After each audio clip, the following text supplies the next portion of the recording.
Hi, Eden Cruz! For today, samahan niyo akong i-pack itong order na to na sunflower dome. This is a preserved sunflower dome. So, it will last 2 to 3 years depending on the condition. So, sinasama ko na rin naman sa order kung ano yung mga pwedeng gawin para sure na tatagal siya. So, isa sa mga dapat na ginagawa is hindi binubuksan yung seal kasi once na open to, papasok na yung air. Medyo mahihirapan na yung preserved sunflower.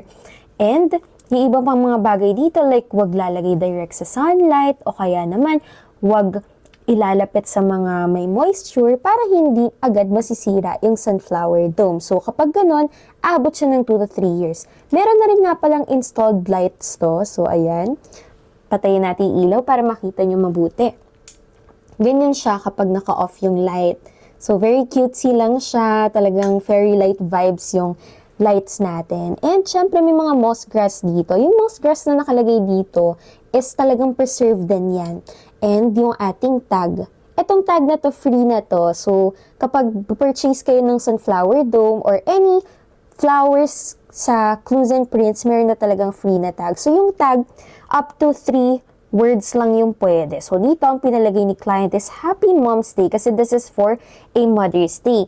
Ngayon, sa Real Preserved Sunflower Dome natin, I usually provide free na box na. So, ito, meron na siyang included na free box. Sa mga other flowers, normally is sold separately pa yung box niyan. So, dyan, meron na kayo ma-receive na talaga na included na box. So, samahan na lang din natin ng feelers. And then, put na natin tong ating sunflower dome.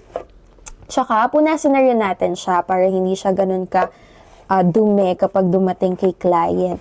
And, syempre, dahil meron na tayong microfiber cloth, samahan na rin natin siya ng other microfiber cloth na rin as freebie natin.